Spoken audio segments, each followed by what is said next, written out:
इस टेबल में देखिए पूरी तस्वीर एकदम साफ हो जाती है। एक तरफ है दिल्ली और मध्य प्रदेश जैसे राज्य जहां मानदेय 13,000 से 15,000 रुपए तक पहुंच गया है। केरल भी लगभग 14,000 रुपए दे रहा है।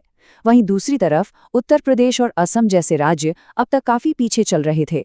राजस्थान जैसे राज्य अब नए न्यूनतम मानक के करीब पहुंच रहे हैं। ये दिखाता है कि अगर सरकार की नीयत हो तो कार्यकर्ताओं की मेहनत का सही मूल्य दिया जा सकता है। ये नया नियम उन राज्यों के लिए उम्मीद की किरण है जो सबसे पीछे थे।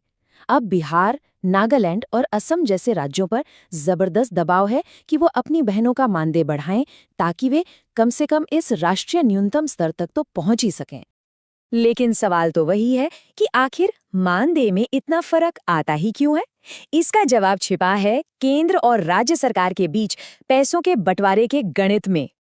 देखिए, आपको जो कुल मानदेय मिलता है ना, वो दो हिस्सों से मिलकर बनता है। एक हिस्सा देती है केंद्र सरकार और दूसरा हिस्सा, जिसे हम टॉप अप भी कहते हैं, वो राज्य सरकार अपनी तरफ से जोड़ती है।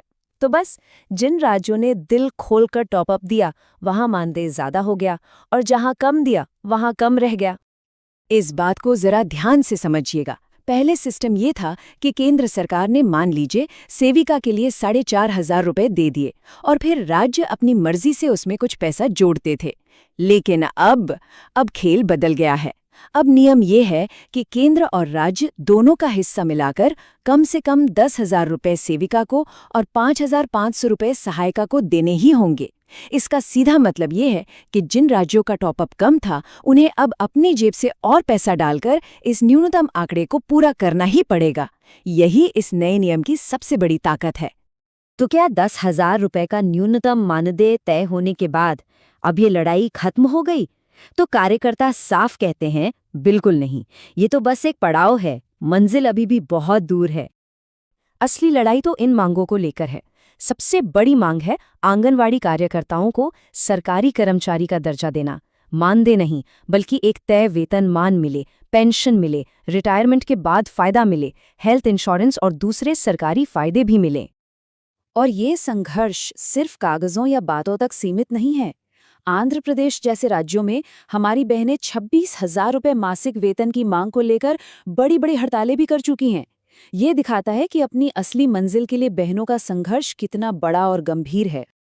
इस पूरी लड़ाई की आत्मा बस एक नारे में छिपी है, समान काम समान वेतन।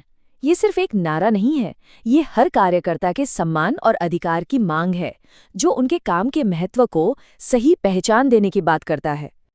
तो चलिए एक बार फटाफट से सारी जरूरी बातें दोहरा लेते हैं।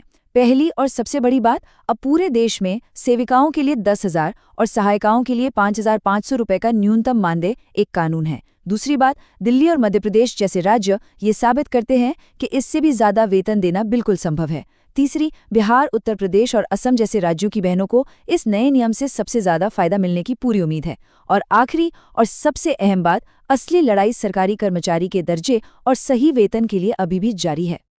तो अब सवाल ये उठता है कि न्यूनतम मानदेय तो तय हो गया, लेकिन इसके बाद आंगनवाड़ी कार्यकर्ताओं के सम्मान और अधिकारों को पूरी तरह से सुनिश्चित करने के लिए अगला सबसे जरूरी कदम क्या होना चाहिए? इस पर विचार जरूर कीजिएगा। अगली जानकारी के साथ आपसे जल्द